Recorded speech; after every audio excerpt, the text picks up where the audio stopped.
We were just two little girls turning 10, flying high for the first time. Our father promised the skies would be ours for the day. First-class seats, birthday cupcakes, a view above the clouds. Everything felt magical. But the moment we stepped onto that plane, a woman in uniform looked at us like we didn't belong. She didn't ask our names, she didn't check our tickets, she just blocked our way and said, "These seats aren't for you." That was when the magic began to unravel, and when the world showed us what it really thought of little black girls who dared to dream big. I woke up to the sound of birds outside my window and the smell of something sweet drifting from the kitchen. For a second, I forgot it was our birthday. Then I opened my eyes and saw the glittering banner above our bed. Happy 10th birthday, Chloe and Zoe. That's when it hit me. Today was the day.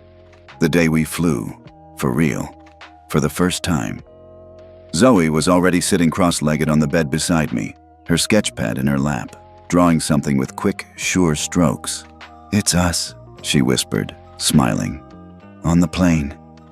I stretched and peeked over her shoulder. She'd drawn us in matching jumpsuits, mine with stars, hers with clouds. And in the background was a big, beautiful airplane soaring through a sky filled with cake-shaped clouds. It was dreamy, just like everything Zoe imagined. Dad said today would be magical. He said we'd fly above the clouds like queens, that the whole sky would be our playground. And for once, it wasn't just a story. We were really doing it. First-class tickets to New York City, just us three. Downstairs, Dad was already moving around the kitchen. Our house wasn't loud, even when we were excited. It was peaceful. Big windows, white walls, plants in every corner. Zoe said it looked like a museum. I said it felt like home. "Birthday girls," Dad called, his voice warm and low like morning coffee. "You better not come down here unless you're ready to be spoiled." We raced down barefoot, nearly sliding into the marble counter. And there it was. Waffles, berries, whipped cream, orange juice in fancy glasses, and a little cake with 10 candles in the middle of the table. "I wanted to save the cake for tonight," Dad said. "But your mom used to say breakfast cake tastes better on birthdays." Zoe and I exchanged a glance. Our smiles dropped just a little, but only for a second. We didn't talk about Mom much, but she was everywhere. Her pictures on the wall, the music Dad still played when he cooked, the quiet way he looked at the sky sometimes, like waiting for something. "She'd be proud of us," I said softly. "Especially you," Zoe added. "You finally stopped biting your nails." Dad chuckled and set 2 small boxes in front of us. "You'll need these for today." Inside were matching silver bracelets. Engraved inside mine, "The sky is yours." Inside Zoe's, "Dream higher than the clouds." We didn't say anything, just hugged him tight. His shirt smelled like cinnamon and something clean. "All right," he said, clearing his throat. "Time to get dressed. I've laid out your outfits on the bed. No arguments. I had help picking them." That made Zoe groan. Dad's idea of fashion usually meant a lot of beige. But when we got back to the room, we found 2 travel jumpsuits. Mine navy with tiny constellations. Hers white with watercolor clouds. Cool. Actually cool. By the time we were ready, the car was already waiting. Not just any car. A sleek black sedan with seats that smelled like new leather, and a driver who opened the door like we were royalty. "Is this what rich people do?" Zoe whispered as we slid in. "I think we might be rich," I whispered back. She giggled. "Then I want a dragon." The ride to the airport felt like a movie. We passed palm trees, traffic, tall glass buildings, then pulled up to a special entrance. Not the usual place with long lines and crowds. This one was quiet, elegant. The sign read, "First class private check-in." My heart beat faster. Everything was smooth. They called Dad Mr. Miles and handed him things with both hands, like he was a king. Nobody looked rushed. Nobody looked annoyed. Just calm voices, gentle smiles. We went through security in less than 5 minutes. Zoe kept whispering, "This can't be real. Are we dreaming?" Then we entered the first-class lounge. It was like a secret clubhouse for grown-ups with soft chairs, real food, not just snacks, and huge windows overlooking the plains. Zoe ran to the window, sketchbook already open. "That's an A380, she shouted. "That's ours." She was right. Dad had shown us pictures the night before. The big double-decker, the gentle giant of the sky, he'd called it. I sank into a chair and looked around. Everyone else seemed older, quieter, dressed in suits or expensive-looking scarves. Some looked at us, not mean, just curious. But one woman near the juice bar actually frowned. I pretended not to notice. Zoe did. "They don't think we belong here," she said quietly. "They don't know who we are," I answered. "Who are we?" I smiled. "We're Chloe and Zoe Miles. Birthday girls, sky travelers, dreamers." Dad came back with smoothies. "Boarding in 15, he said. "And remember the rule." Zoe and I recited in unison. "Don't tell anyone we own the plane." We all laughed. It was true, kind of.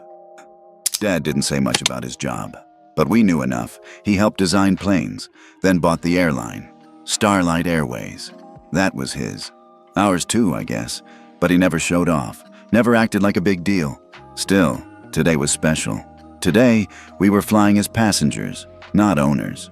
No one on board would know who we were, and that's exactly how Dad wanted it. The announcement came. We packed our things. Zoe hugged her sketch pad like a teddy bear. I fixed my bracelet. Dad held both our hands. "You ready, my little stars?" he asked. "Ready," we squealed. As we walked down the jet bridge, the butterflies in my stomach turned into full-blown fireworks. This was it, the start of something we'd remember forever.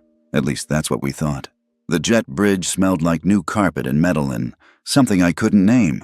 Maybe the scent of flying dreams. My heart was still dancing in my chest. Zoe squeezed my hand tighter with every step. We were here. This was happening. But the second we reached the aircraft door, everything paused. She stood there like a wall, arms crossed, mouth tight, eyes cold. Her uniform was crisp, her name tag polished, and her smile, a very fake one, vanished the moment she saw us. "Hold it," she said. Zoe and I stopped mid-step. Dad was just behind us. "Good morning," he said warmly, holding out our boarding passes. "We're in seats 2A, 2B, and 2C. She didn't take them. Her eyes darted between our faces, lingering on our hair, our skin, our clothes. Then she looked behind us, like she was expecting someone else to appear. Someone more believable. "This is the first-class cabin," she said slowly, like we didn't speak English. Dad didn't flinch. "Yes, these are our seats." The woman's name tag said Karen Redford, and something about the way she stood made me feel small. Not because I was a kid, but because it felt like she'd already decided we didn't belong. Zoe looked up at me, confused. "Did we do something wrong?" she whispered. I didn't know how to answer. Karen still hadn't touched the passes. Instead, she tilted her head at us, eyes narrowing. "I'll need to verify these. A lot of people try to sneak into this cabin," she said. Sneak? Dad stayed calm. "You're welcome to verify them." She took the boarding passes with only 2 fingers, like they were dirty. Then she squinted at them as if expecting to find invisible ink. "And I'll need the credit card used for purchase, as well as photo ID." My stomach dropped. That wasn't normal.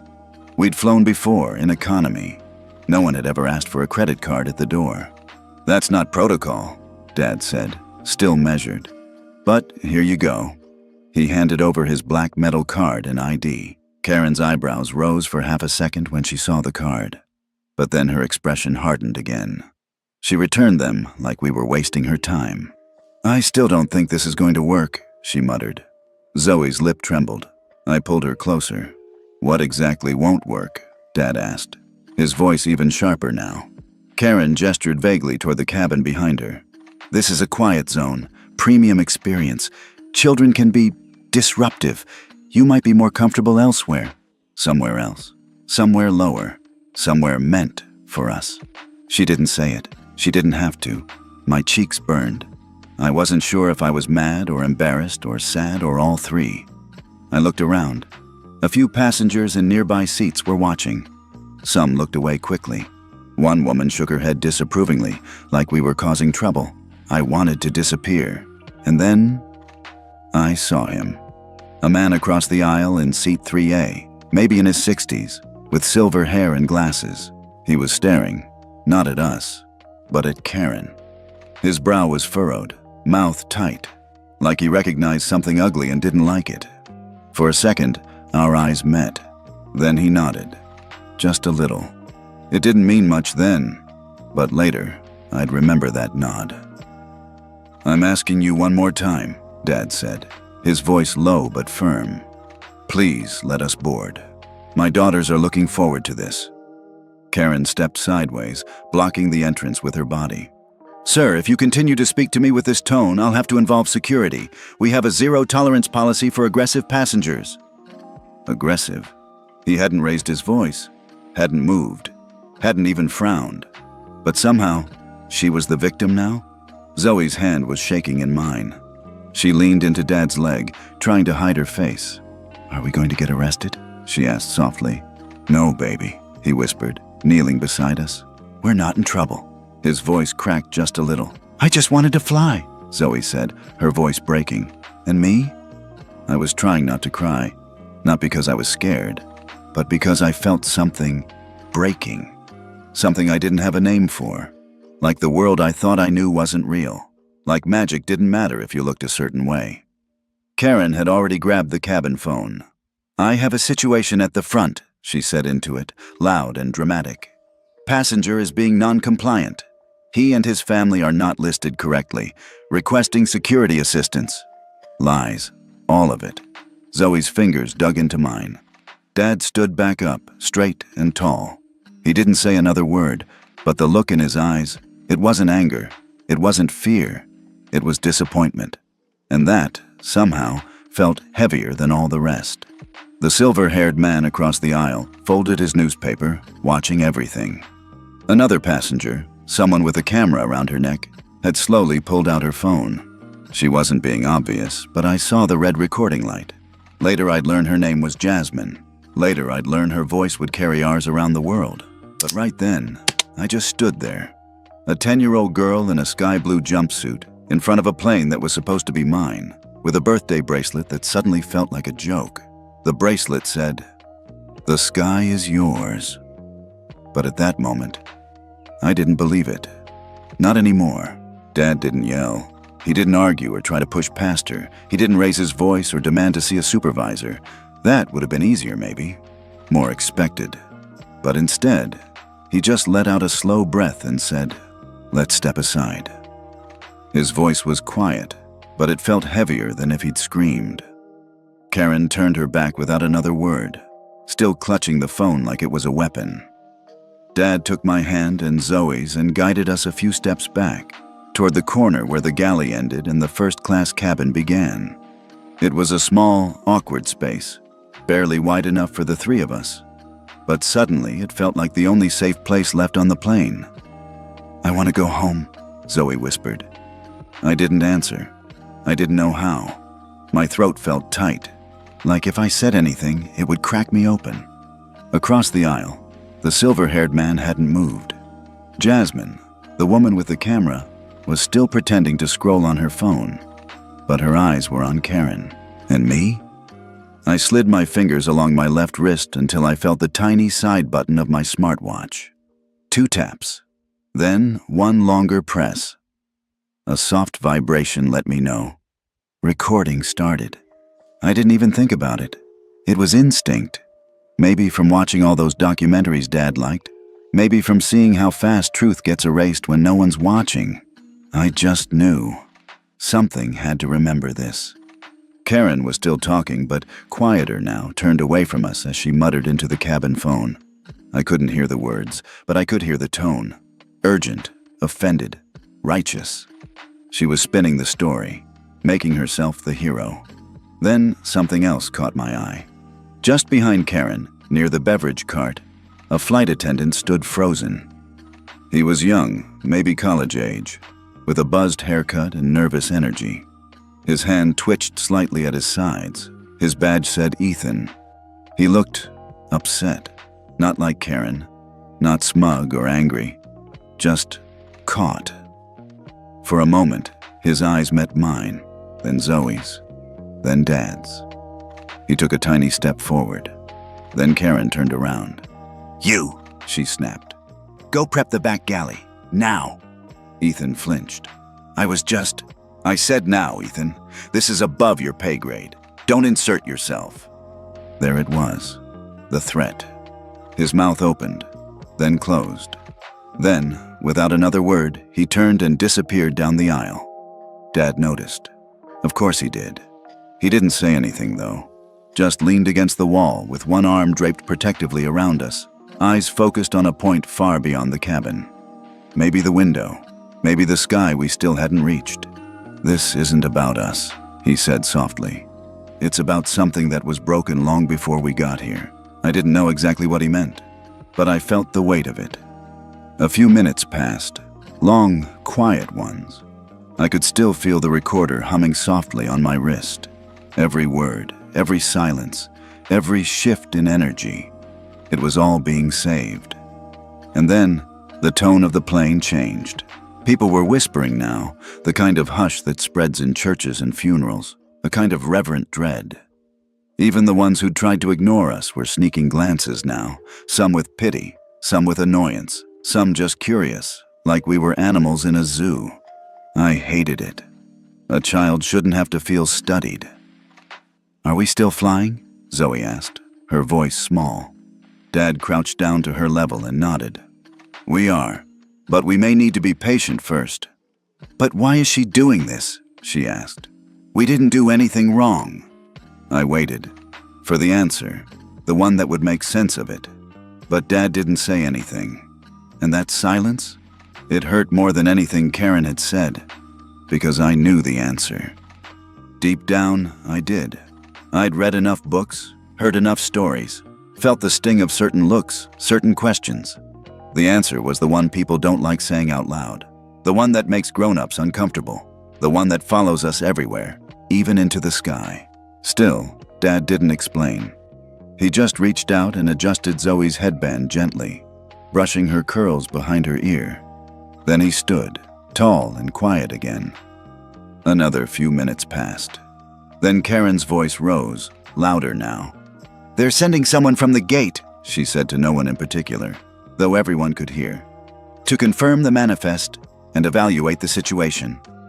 Evaluate the situation, like we were a threat. Then she glanced at us, just once, and smirked. I wished I had superpowers. Not to fly or lift things, just to erase people like her, or at least erase the way she made me feel. My watch buzzed again, battery at 75%, still recording. Jasmine shifted in her seat and raised her phone slightly. Just enough. I caught the movement out of the corner of my eye. She saw me watching. Then, barely, she nodded. Same as the man in 3A had earlier. A different kind of nod this time. Not pity, not warning, but solidarity. We were being seen, not just watched, seen. The kind of seeing that matters. Behind us, passengers were beginning to murmur louder. Someone called for a drink. Another adjusted their overhead bag. It was as if the moment was stretching, rubber band tight. Something had to snap soon. Karen checked her watch. Zoe leaned her head against Dad's side, and I stood there, bracelet cool against my wrist, smartwatch still recording, trying not to cry. Because silence may be gentle, but it hurts louder than any scream. Dad's fingers moved slowly to the inside pocket of his blazer. I watched as he pulled out his personal phone, the one he rarely used outside of work. He tapped the screen once, then again, then held it to his ear without saying a word. For a second I thought maybe he was just pretending, but then I saw the tension in his shoulders ease, just slightly. Then came the words. Simple, calm, final. "Logan, we have a problem." He didn't say more. He didn't need to. He ended the call, placed the phone back in his pocket, and looked straight ahead. Zoe clung to his arm. I kept glancing at the door, expecting someone, anyone, to show up immediately. No one came. 1 minute, then 2, then 5. Karen was pacing now, the receiver of the wall phone swinging at her side like a pendulum. Her confidence seemed to grow with each second that passed. Her smirk widened. Her voice got louder. "You see?" she muttered, not even hiding the glee in her tone. "Nothing's happening. No backup. No miracle call?" She turned back to the crew intercom. "Gate 4, this is Flight 77. I need immediate security response. Passenger is non-compliant and delaying departure." Non-compliant, delaying departure, all lies. "She's really doing this," Zoe whispered, her voice barely audible. I nodded, still recording. My fingers numb, my wrist buzzing every now and then like a heartbeat. Karen turned back to Dad and crossed her arms. "You might think you're important, Mr. Miles, but rules are rules, and you're not above them." Dad didn't respond. His silence was louder than any reply. Zoe looked up at him like he was a mountain, immovable, steady. But even I could tell.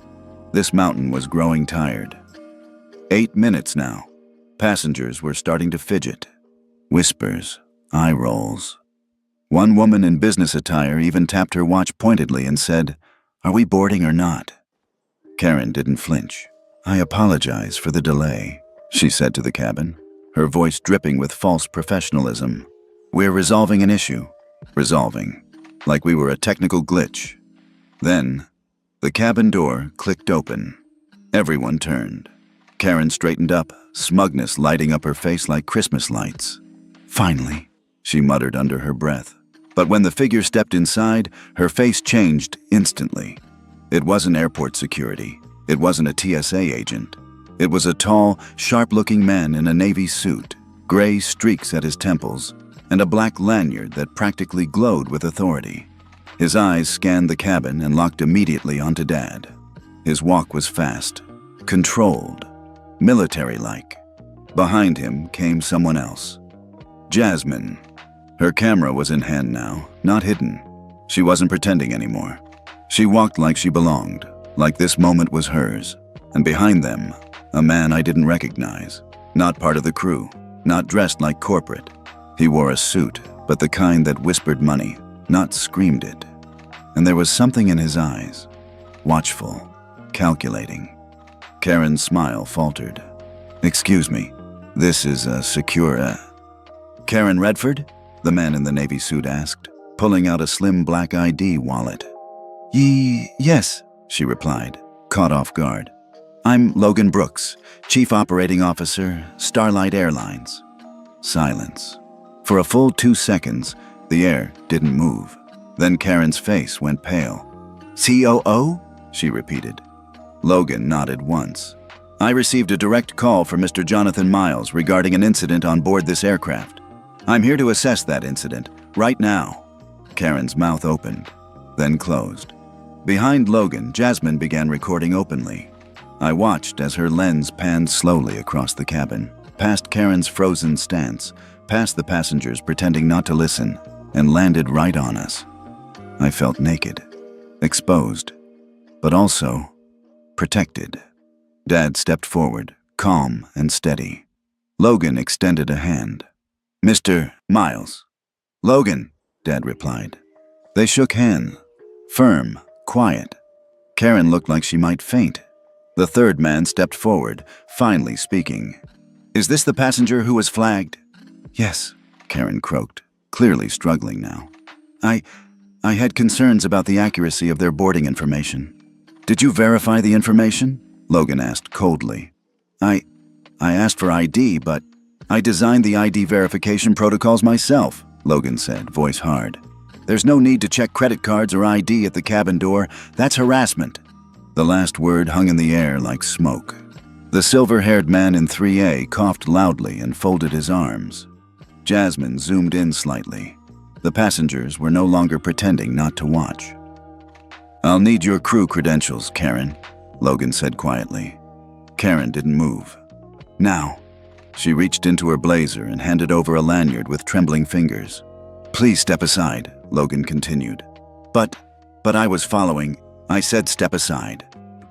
Karen moved slowly, shrinking with every step. She tried to hold on to her dignity, but it slipped through her fingers like water. And just like that, the doorway cleared. Logan turned to us. "Mr. Miles, Ms. Miles, and Ms. Miles, please proceed to your seats." I didn't move right away, because in that moment, I wasn't thinking about flying anymore. I was thinking about power, how it could be quiet, how it could wear a calm face and carry a phone instead of a fist, how it could walk in and shift the entire temperature of a room with one sentence. Dad didn't celebrate. He just took our hands again, and together we stepped past Karen Redford, silent, trembling, and into the first-class cabin that had always been ours. Just as we were about to step into the aisle, a voice rose from the front row. "Excuse me," it said, cool and sharp, slicing through the quiet tension like a razor. Everyone turned.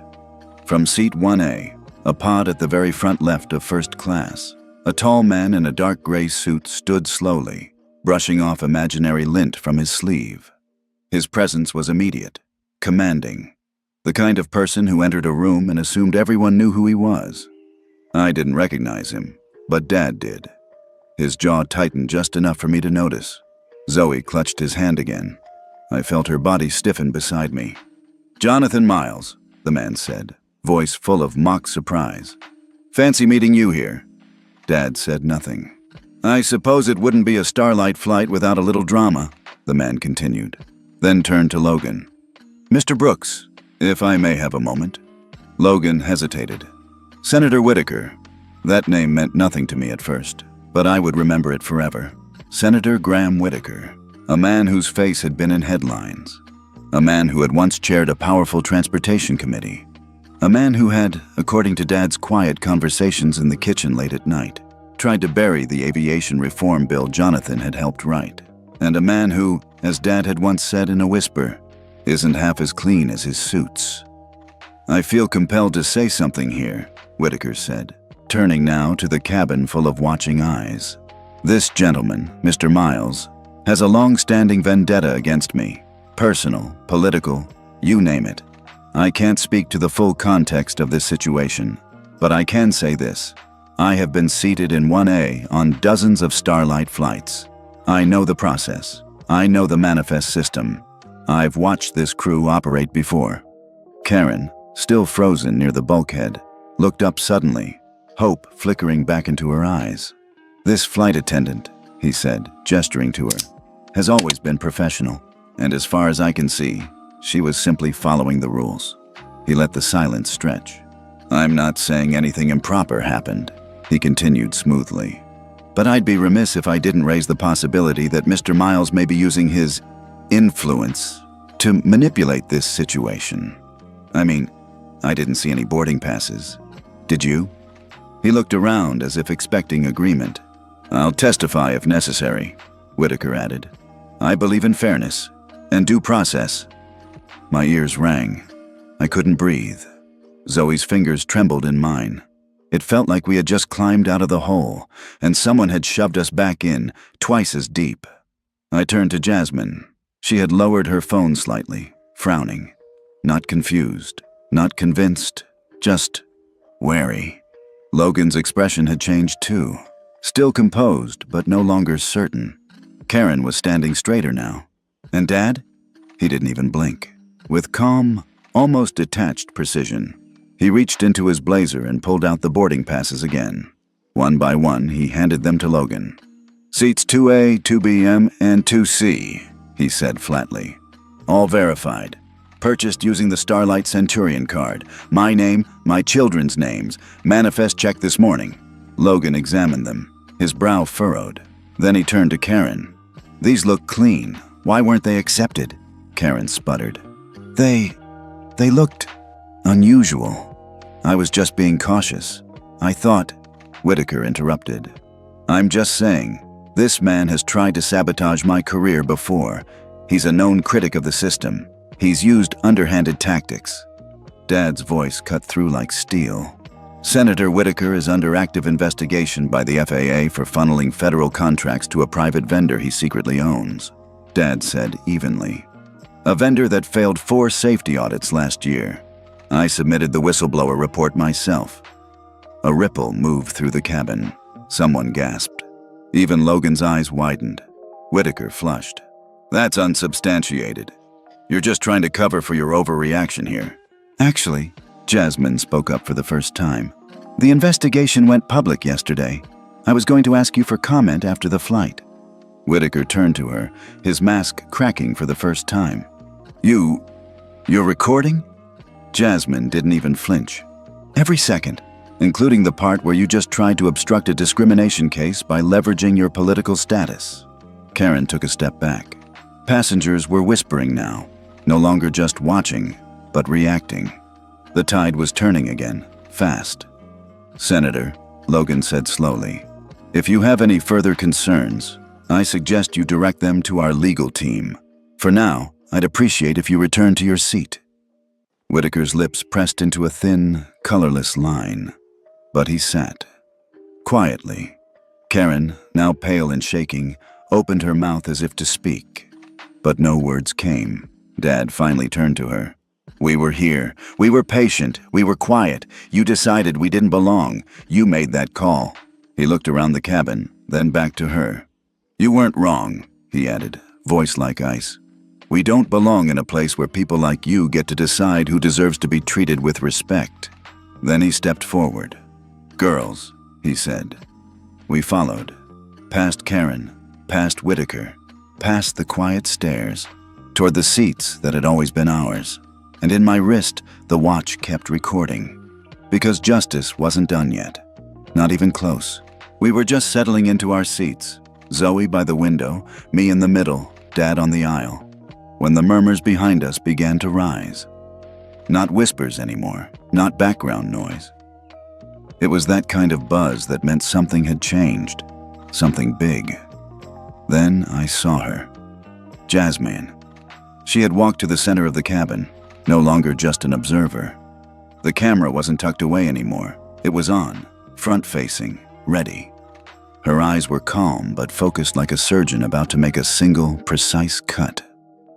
I'd like to show something, she said loudly, to the entire cabin. Karen, still standing awkwardly by the jump seat, flinched. Whitaker looked up, frowning. Logan stepped forward but didn't stop her. This footage was recorded less than 10 minutes ago, Jasmine continued, with audio, visual, all from my seat. It shows what happened at this door when the Miles family attempted to board. Passengers turned in their seats. Someone from row 5 actually stood up to watch. Jasmine tapped her phone, connected it wirelessly to the cabin screen normally used for safety videos. And just like that, the past became present. There we were, on screen. Dad smiling politely, Karen crossing her arms. Her words, clear, sharp, poisonous. These seats aren't for you. You might have gotten confused on the jet bridge. I'll need to see the credit card. These tickets are often obtained fraudulently. Every sentence hit harder when heard from outside yourself. The cabin was dead silent. Then came Karen's last line, before Dad stepped aside. 2 excited children in this cabin would be disruptive. It's not fair to the other passengers. Gasps. Audible now. A woman in row 2 covered her mouth. A man near the back shook his head. Karen's face was frozen, eyes wide, lips trembling. Then Jasmine's voice again, clear, calm. That was less than 10 minutes ago, in front of witnesses, and on camera. Before anyone could speak, I reached over and tapped my watch. I have something too, I said quietly. Then louder. I was recording the whole time, from the moment she blocked us. Dad looked at me, surprised, then proud. Logan stepped closer. May I? I tapped the screen, sent the audio file to the screen system. Within seconds, the cabin was filled with Karen's voice, again, this time from my perspective. But now, there was more, because the recording continued and included Senator Whitaker's entire speech about us not having proper documents, how he didn't see any boarding passes, how he knew the process better than anyone. Then Jasmine's voice replying, actually, the investigation went public yesterday. Then, The cabin gasped again, because hearing it again, unfiltered, unedited, made everything unforgivable. Logan turned toward Karen. "You told me you never denied them boarding. You said you were merely verifying." Karen opened her mouth, then closed it. Whitaker stood, blustering. "This is out of context. She was doing her job." And that's when he stepped out from behind the galley curtain.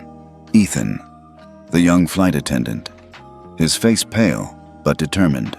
"I need to say something," he said, voice shaking slightly. Logan blinked. "Go ahead."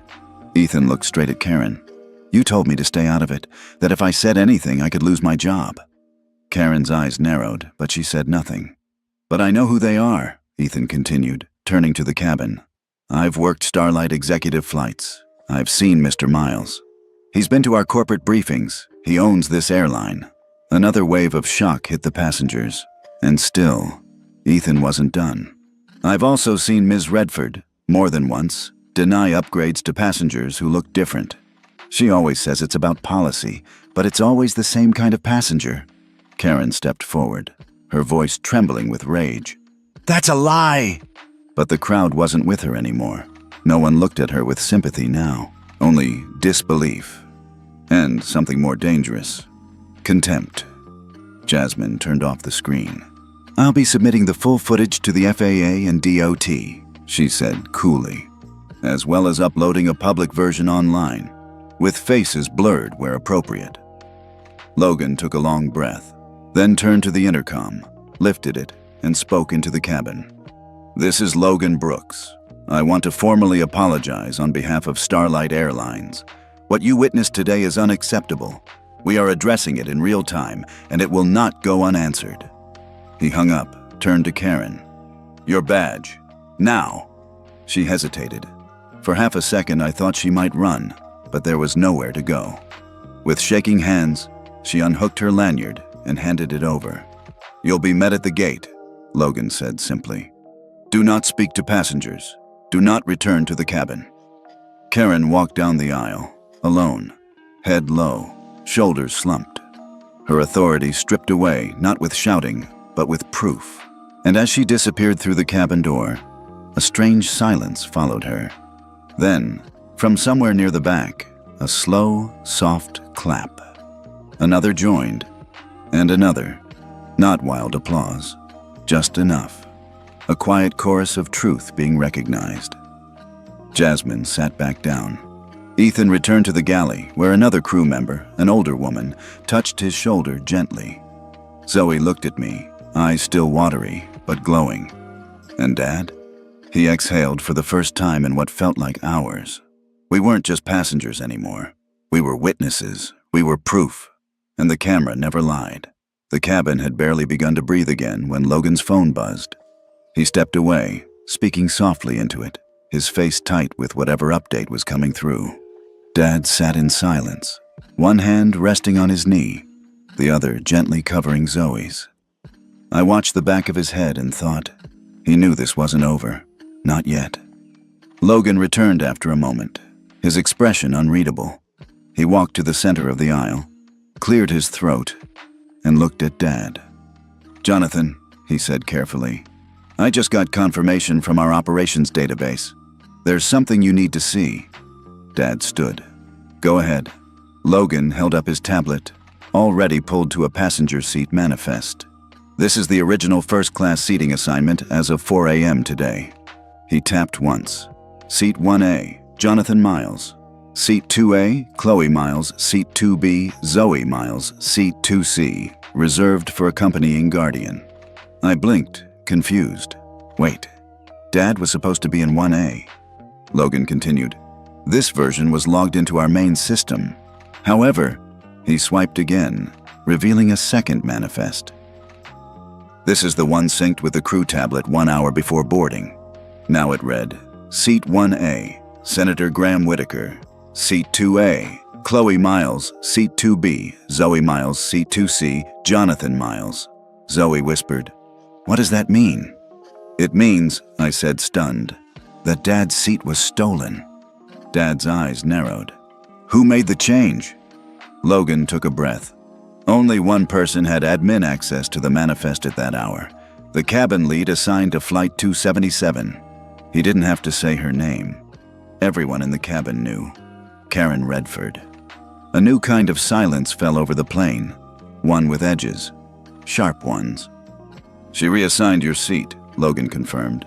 Without authorization, gave it to Senator Whitaker. Jasmine, who had been quietly reviewing her footage again, looked up fast. Are you saying she manually altered the seating? Yes. Why? Someone asked from the cabin behind us. Ethan, the young flight attendant, stepped forward again. She was bragging about it earlier, said something like, Senator Whitaker deserves better than some corporate hotshot and his loud kids up front. I didn't think she meant she changed the seat assignment. But now, his voice trailed off. Jasmine turned her camera back on. Let me get this straight, she said, her voice cool and precise. Not only did she deny entry to a black family with valid boarding passes, not only did she fabricate a security risk and attempt to call law enforcement, but she also tampered with official airline data to prioritize a political figure. The ripple that passed through the passengers wasn't a murmur. It was a wave. She stole his seat?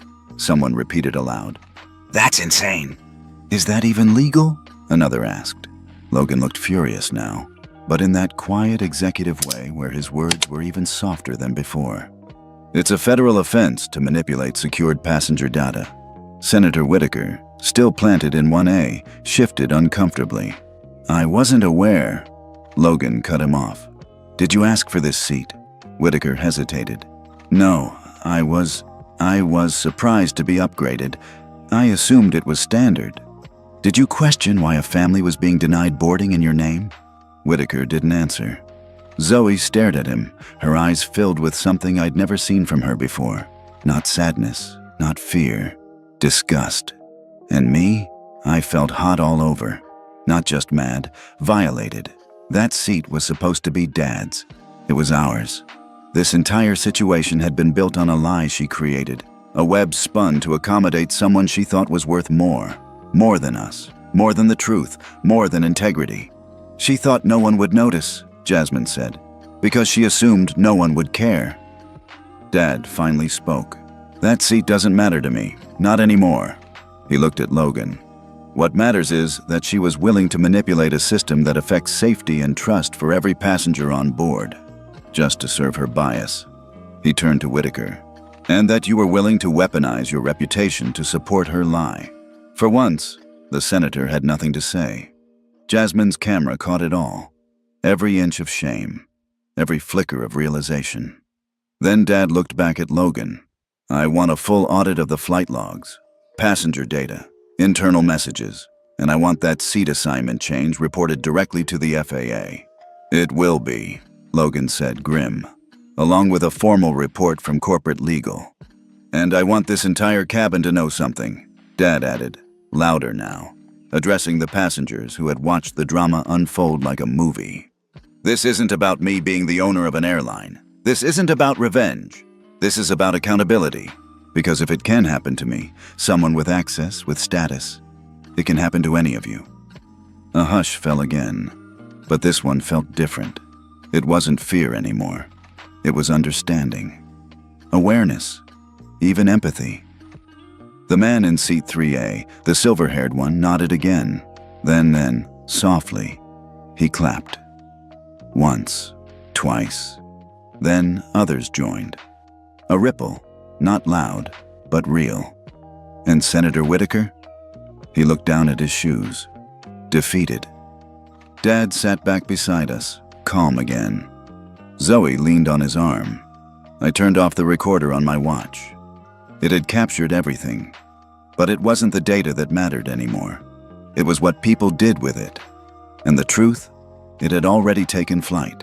The plane felt different now, heavier somehow, though it hadn't left the ground.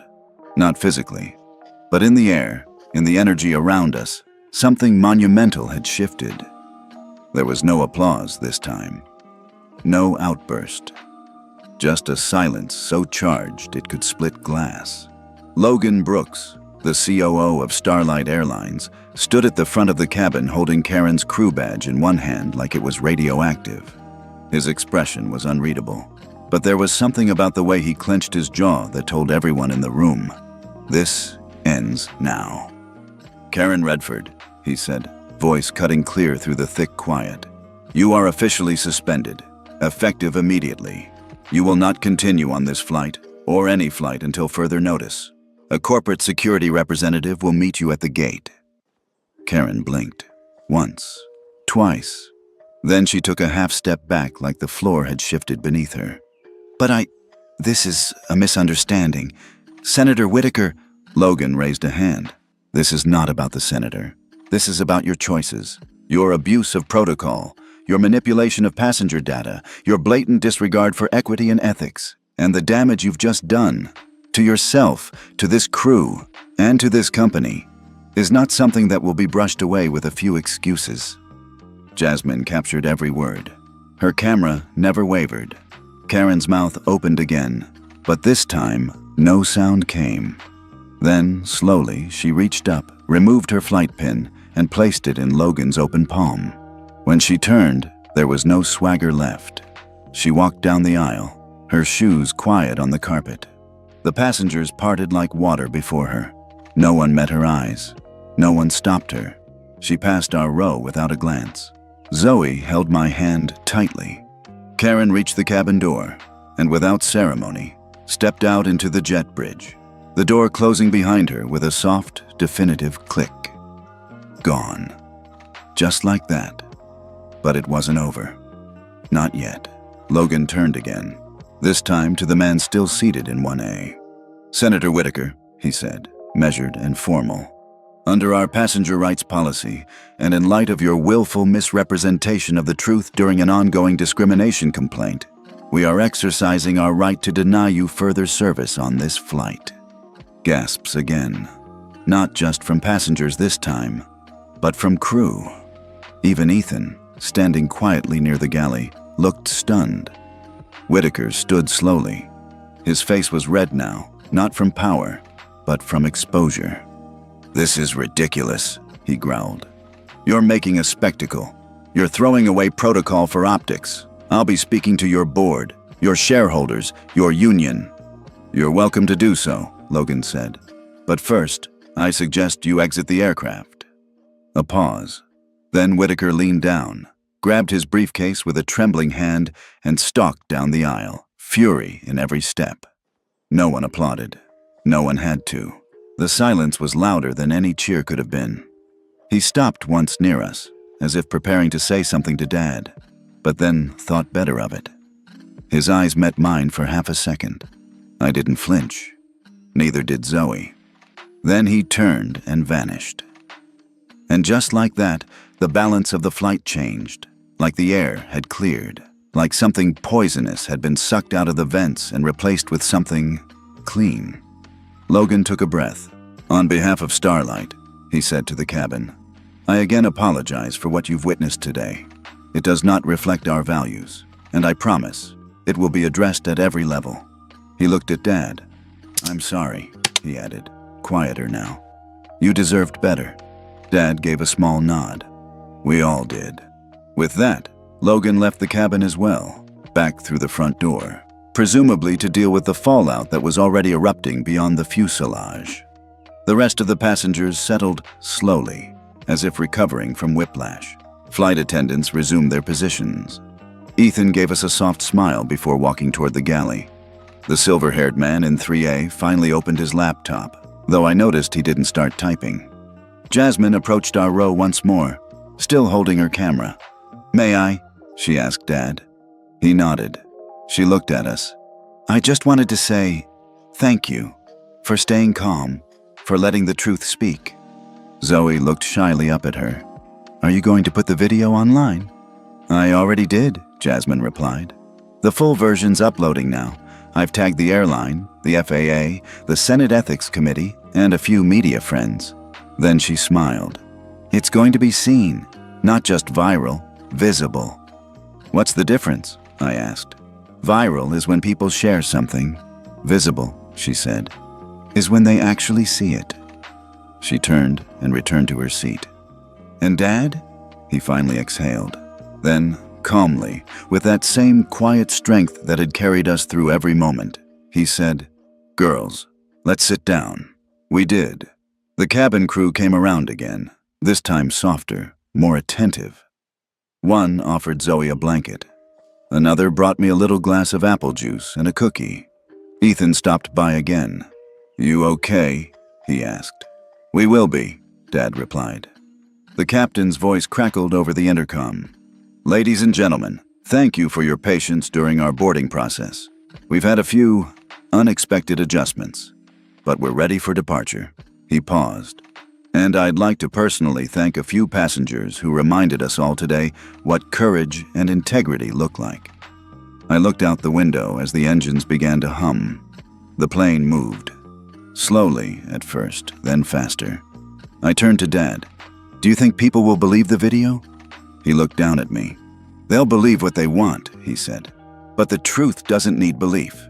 It just needs to exist." Then he added, "And we've made sure it does." As the plane took off, lifting above the tarmac, into the clouds, into the quiet, I held Zoe's hand. We didn't say anything. We didn't need to. Justice had come.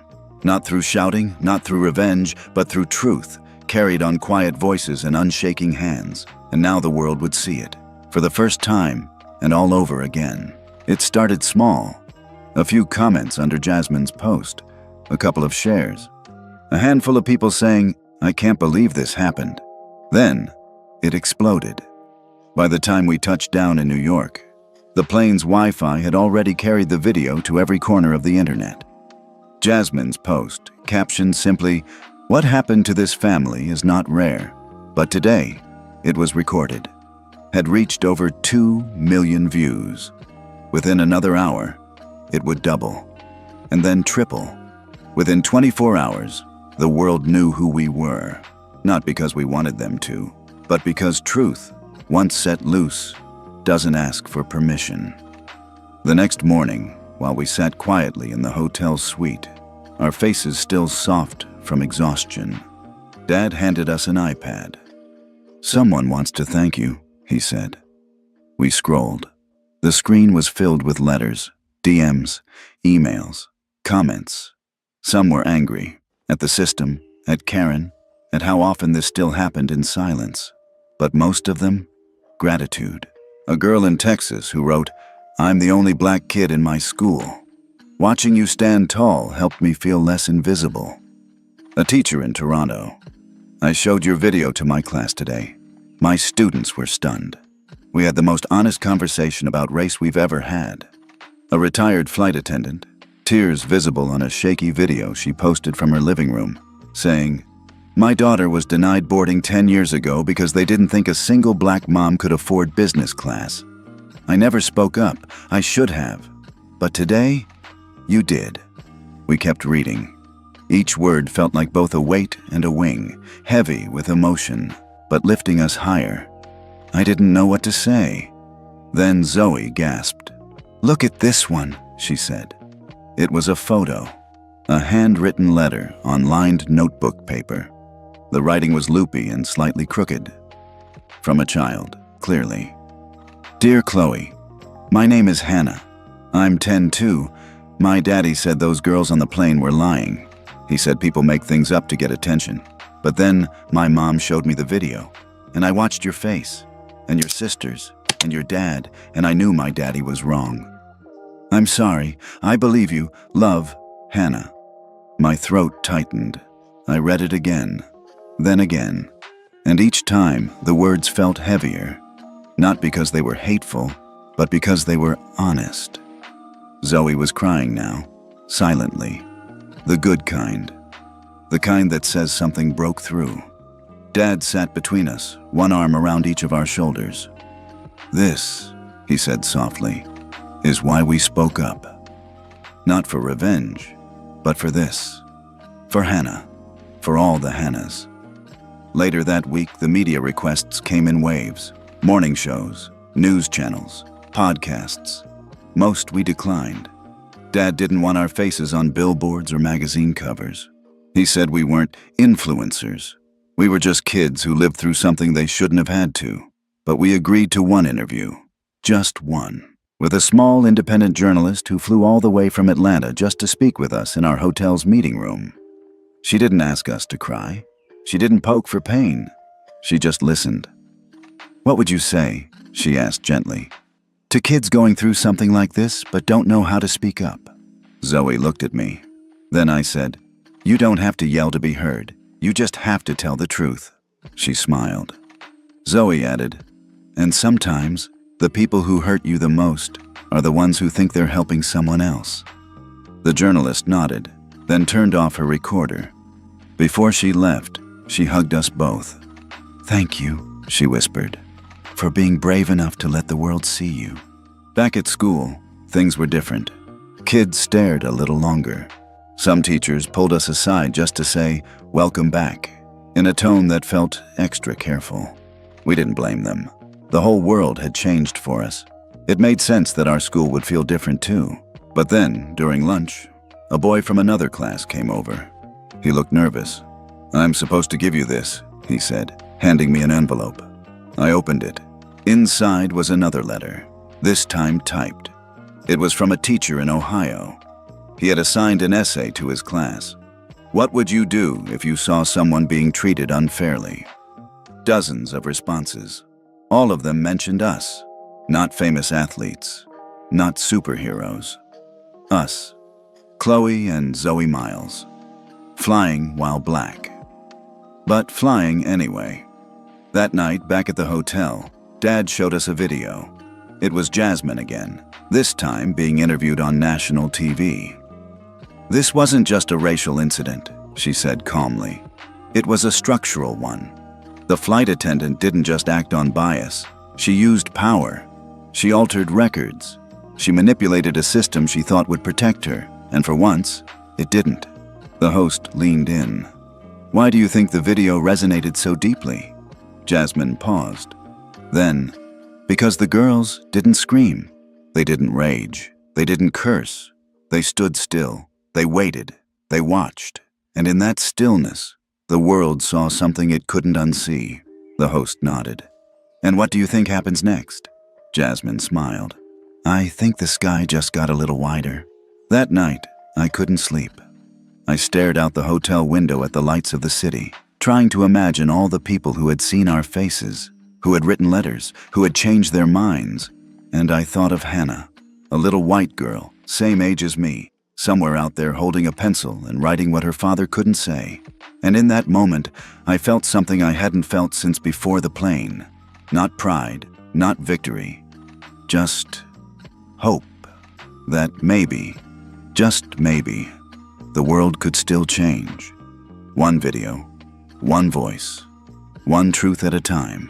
The hotel room was quiet. Almost too quiet. Outside, New York buzzed like it always did. Sirens in the distance, muffled horns, the low hum of a city that never stops moving. But inside, it was still. Zoe had fallen asleep curled up on the couch with her sketchpad open across her stomach. She'd drawn a cloud again, this one with cracks running through it, like lightning had shattered the sky but never quite broken it. Dad sat by the window, staring out, unmoving.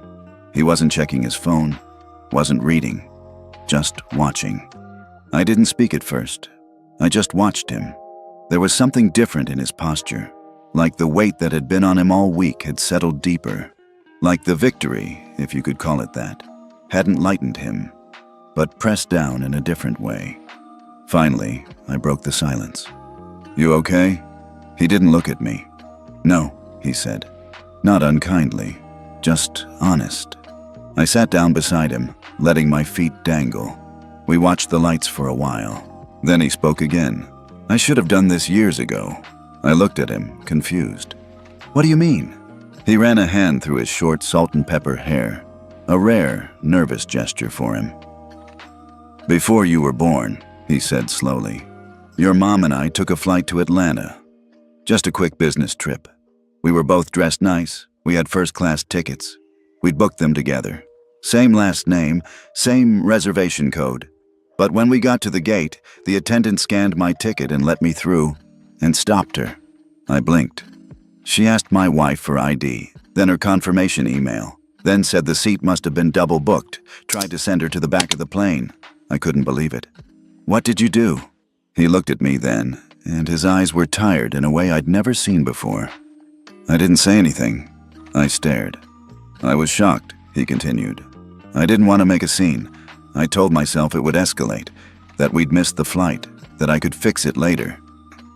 He paused. Eventually, I spoke to the gate supervisor, got it sorted out. But I never told anyone, never filed a complaint, never followed up. Did Mom? I asked, my voice quieter. She asked me not to, he said. She was tired. She just wanted to get where we were going. He exhaled, eyes distant now. But I knew what it was, and I let it go. I sat still, unsure of what to say. She deserved better, he said. And you two, you deserved a father who'd already learned this lesson. I swallowed the lump rising in my throat. She'd be proud of you now, I whispered. He nodded slowly, but I could tell he wasn't sure. She always said, he murmured, every time we don't speak up, we make it easier for the next person to stay quiet too. I looked at Zoe, still sleeping, still curled around her sketchbook like it was armor. What made you speak up this time? I asked. He gave a small smile, more sorrow than warmth. You, what do you mean? That moment, when Karen said those words, when she blocked the doorway. I looked at you, Chloe. You were holding your sister's hand like she'd fall apart without it, and I saw your face, and I knew, if I didn't say something now, you'd learn the same silence I had. That silence, the one that follows you, shapes you, bends your spine and teaches you to shrink. I wasn't brave, he said. I was guilty. I shook my head. You were both. He looked at me. Guilt made you speak, I said. But bravery kept you standing. We sat like that for a while longer. I thought about how many other stories were like Mom's, ones that never made it to a screen, never went viral, just faded into someone's past like static.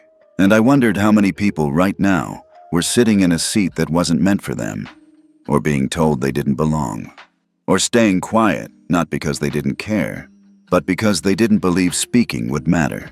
Do you think she forgave you? I asked quietly.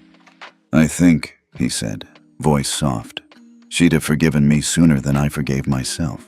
Then he added, but this, what we've done now, this was for her too. The lights of the city blurred a little behind the glass. Dad stood and walked to the couch, gently lifting Zoe and carrying her to bed. She stirred, but didn't wake, just whispered something in her sleep that sounded like fly. When he returned, he paused in the hallway, looking at a framed photo on the side table. It was Mom, smiling, holding us when we were just babies. He touched the edge of the frame with one finger. Then he whispered something so soft I barely caught it. I'm sorry I didn't speak louder. The next morning, I found that same picture packed in his carry-on, wrapped carefully between a laptop and a bundle of papers. He didn't need to say why.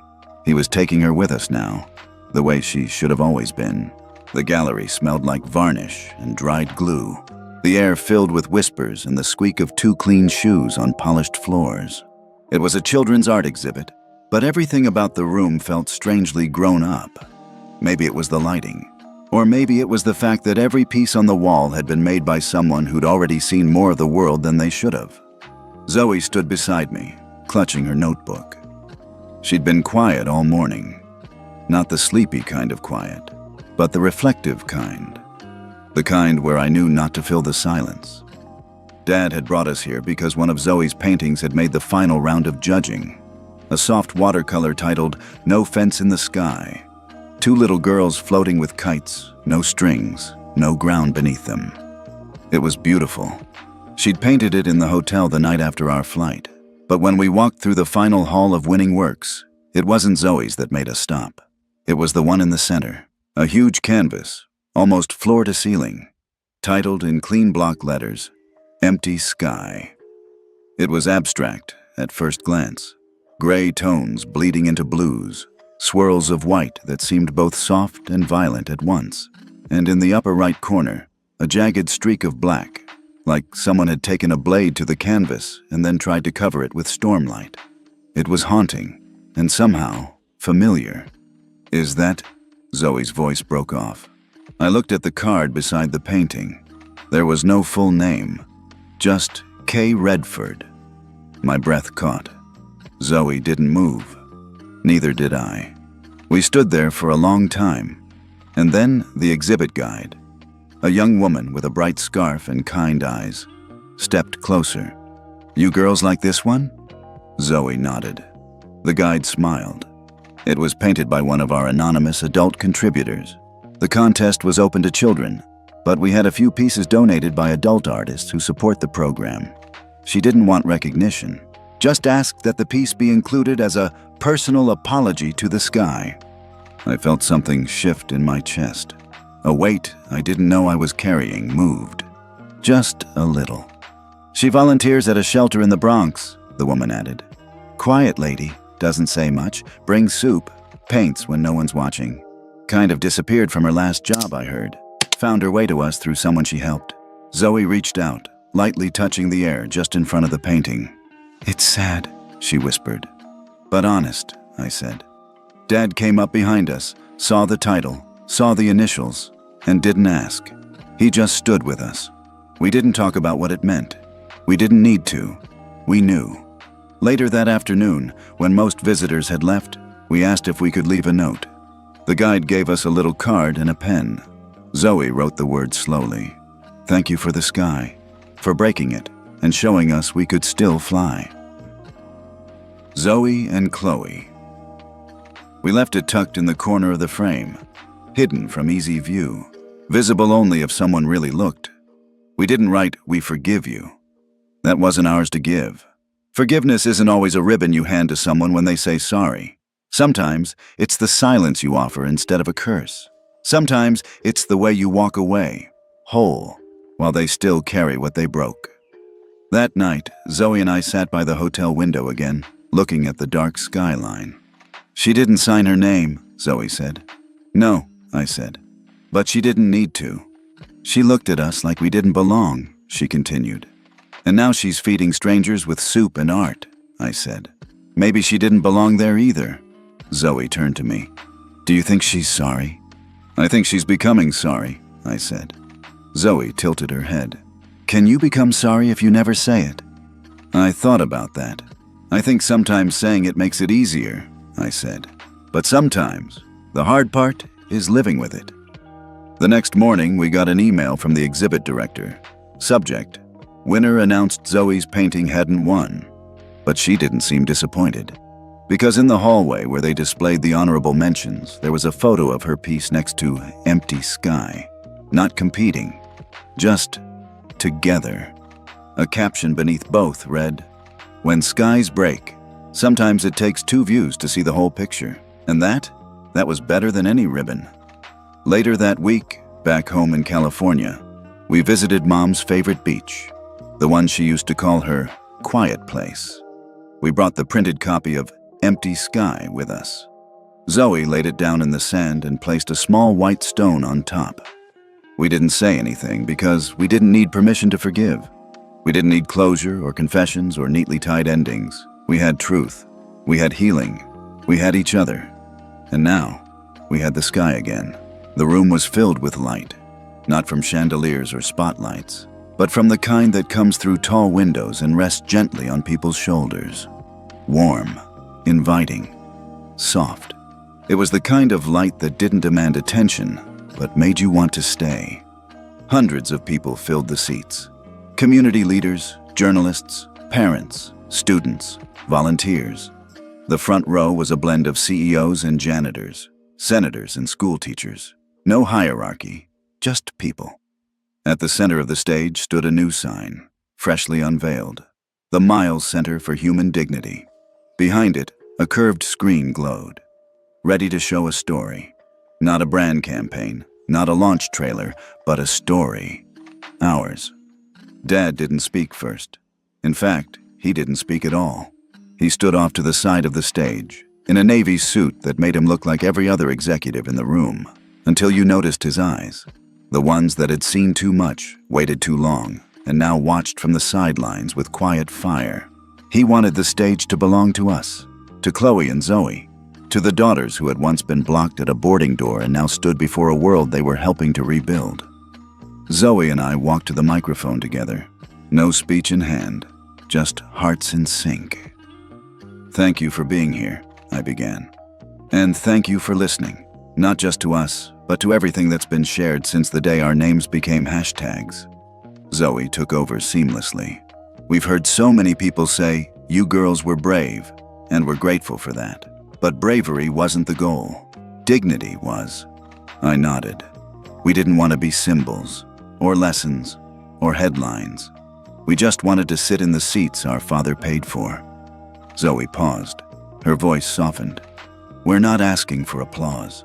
We're asking for something quieter, but stronger." Then, together, we said, "We don't need claps.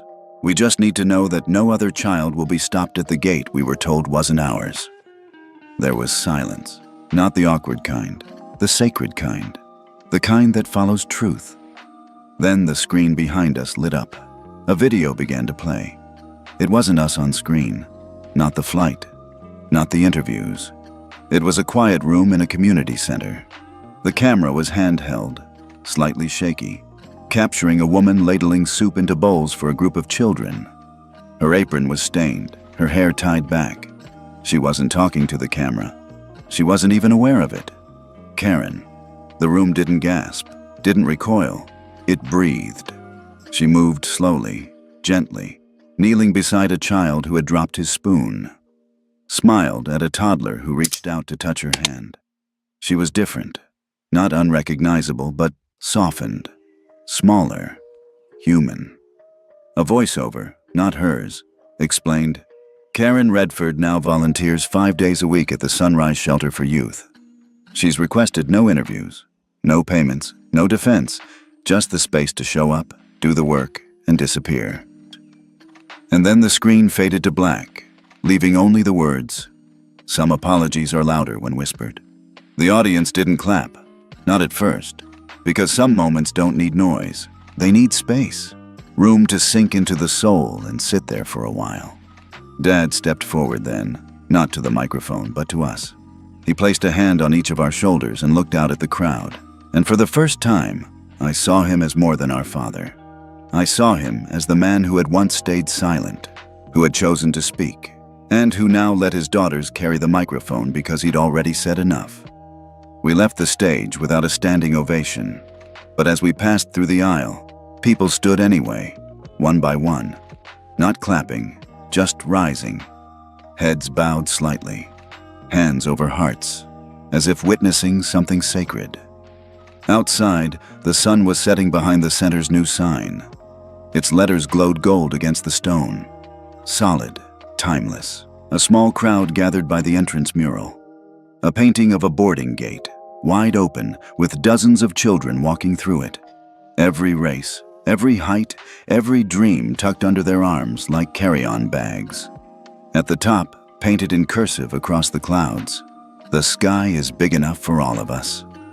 I saw Hannah there. Yes, that Hannah. The girl who'd once written to us about her father and her apology. She had flown in with her mother, holding a notebook and a heart too big for her tiny frame. She didn't ask for a picture, she just said, "Thank you for teaching me how to see." Zoe gave her a hug, and I gave her the bracelet from my wrist, the one that still read, "The sky is yours." Later that evening, as we sat in the quiet courtyard behind the center, Dad handed us each a copy of a letter. His voice was quiet. "I wrote this last night. For your mom." We opened them slowly. Inside was the same message. "I couldn't protect you then, but I'm building something now that will protect others. In your name. And in theirs." Zoe leaned her head on his shoulder. I took his hand. And for the first time since everything began, not just since the flight, but since the silence before it, I felt something take off. Not a plane, not a movement, but us. Free, quiet, and finally, soaring.